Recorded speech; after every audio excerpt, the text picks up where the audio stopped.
Аялдар жөнүндө. Бул аялдардын баарын эле жанагы тряпкага бурап таштадык да. Баарын жаап эле көзү караш керек экен да.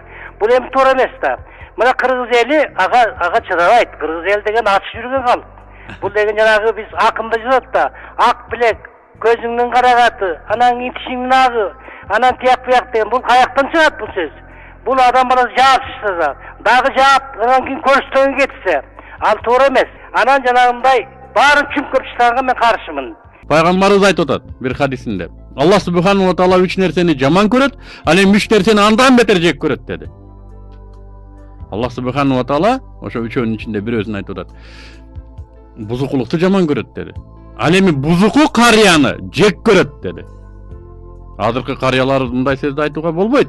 Тетирсинче айланайындар, азыр эми кийиниңиздер. Ыймандуураак болбойлубу? Дештин ордуна билектерин, тиштерин көрбөй калдык деп арман кылган аксакалдарга баракелде.